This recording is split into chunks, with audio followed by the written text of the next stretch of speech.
Hey Huskies! I'm May, And I'm Ari. and welcome back to another episode of The Bark. Let's start this week off by seeing what we have in sports this week.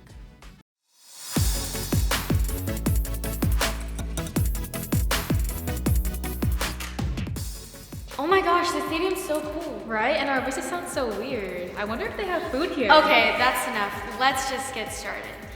What's up, Huskies? I'm Riona. And I'm Sam. And welcome back to Sheldon Sports Center. Let's take a look into what we have for this week. Starting today, our women's golf team will be competing at Wild Hog in the center match at 12 p.m. On Tuesday, our women's tennis team will be playing against Davis at home. They will be playing again on Thursday at Franklin. Both matches will be starting at 3:45 p.m. Also on Tuesday, our women's volleyball team will be playing at St. Francis. Freshmen at 4:30, JV at 5:30, and varsity at 6:30.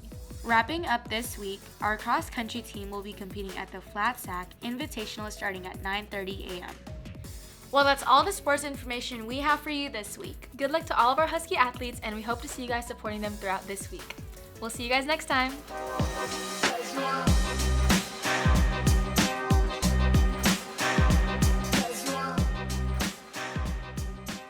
Hi, I'm Maya. I'm a JV cheerleader. I'm also bass, and my favorite memory from this year was performing with varsity. My name is Layla Nelson. I play for women's golf and I'm a senior. My favorite memory from this season is getting ready with all my teammates before every match and just having fun. Hello, my name is Derek Clipfeld. I am a senior. I'm on varsity cross country, and my favorite memory so far this season will have to be running my personal best time of 15:35 in the 3 mile. Hi, my name is Angela Lee, and I'm in 12th grade, and I'm on the tennis team. My favorite memory from this season was the pep talks we had before every match and the bus rides home. Thank you, Riona and Sam, and we wish luck to all our Huskies that are reaching the end of their seasons. Key Club is excited to announce that they will be holding their second annual Monster Market on November 4th from 11 a.m. to 3 p.m. Come out and experience all the fun. Seniors in Quarter 2 English, your senior project approval forms are due on Monday, October 23rd. If you need help, see your English teacher or Miss Maz in room 313. Now for an announcement by our administration. Hey Huskies, as you well know, we're changing the tardy policy, and you're probably wondering, what? Just for an example, every week since we started school, we have over 1,000 tardies. Every week, 1,000. It has gotten well too out of hand. It disrupts class. You say, well, I'm just in 30 seconds late, or I'm just a couple minutes. Well, some people are 5 minutes, 10 minutes late. It disrupts class. It has a negative effect on what's going on. Teachers have to stop class, bring people up to speed, or students sit there because they don't know what's going on. So it's the negative impact it's had on grades, the behavior, the lack of feeling it's important to get to class on time is causing us to rethink our policy. So the detention policy, starting today, is working on a 1-for-1 basis. 1 tardy, 1 detention. Once issued, a student has 5 days, 5 school days, to serve the detention. We want you to improve your attendance. We want you to come to class on time. Failure to serve the detention then results in further consequences, and we don't want to go there. We want you in class on time. We want each of you to learn to be the best you can be and finish out this year strong. As always, it's a great day to be a Husky. Well, Huskies, that's all the information we have for you guys this week. Make sure you stay up to date with our school news by subscribing to our YouTube channel. Or by following Sheldon and Teal TV's Instagrams. You can find any episode by scanning this QR code that you can find around Sheldon. Now here's an important message from our administration. Hello, Sheldon Huskies. This is Miss Duncan. I want to spend just a moment to reinforce, restate, and reassure you that doing a lockdown drill, which we're going to be doing shortly, is really, really important. And it's really, really important because it's something we never want to use. So to practice for never using seems silly. But we all know what we have seen within the entire country of issues where students have had to go into lockdown. And it's important that we all know what to do, what our role is, how to make sure that we handle it correctly, and we keep everyone safe.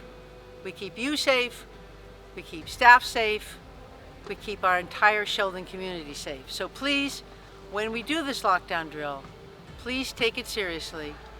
I encourage you to make sure that knowing what to do in such an awful situation will certainly help all of us. Thank you.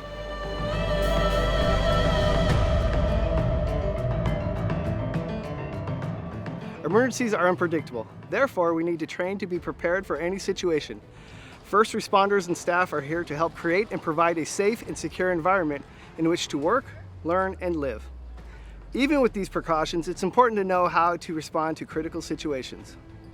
Preparing for an emergency before one occurs makes all the difference in helping protect yourself and others. There are many dangerous situations to be aware of, such as an active shooter, a gas leak, or even a downed power line. Today we will be focusing on an active shooter situation.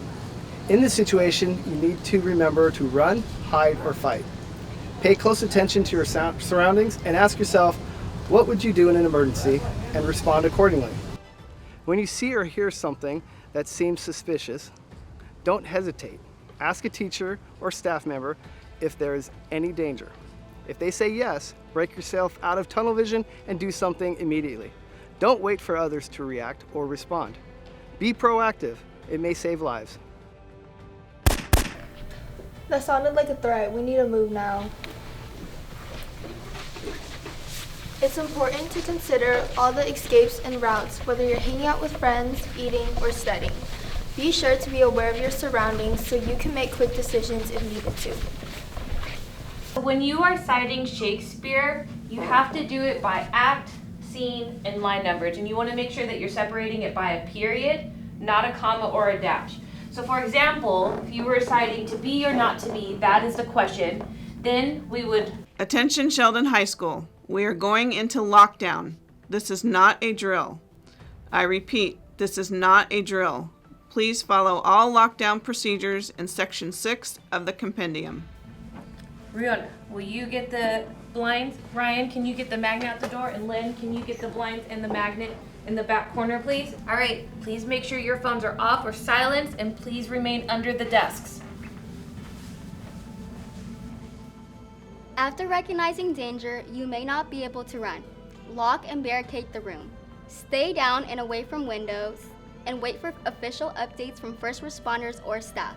Do not open the door for anyone unless you know it's the police. Do not call 911 unless you see an active threat or someone injured. If you need to communicate with others, use text messages. We cannot tie up phone lines for those who are in harm's way. If the danger is near you and you can't run, you need to hide. Once the room is barricaded, the people inside shouldn't let you in and unlock the doors. Let us in! Let us in! Never mind, let's go. Keep moving until you find another safe place to hide. Only trust the information given to you by police or school staff. They are the best source of accurate information in most emergencies. If you are safe where you are, stay put and wait for the all clear from first responders or administration. If you can't run or hide, or if you are found by an aggressor, you need to prepare to defend yourself. Fight like your life depends on it, because it does.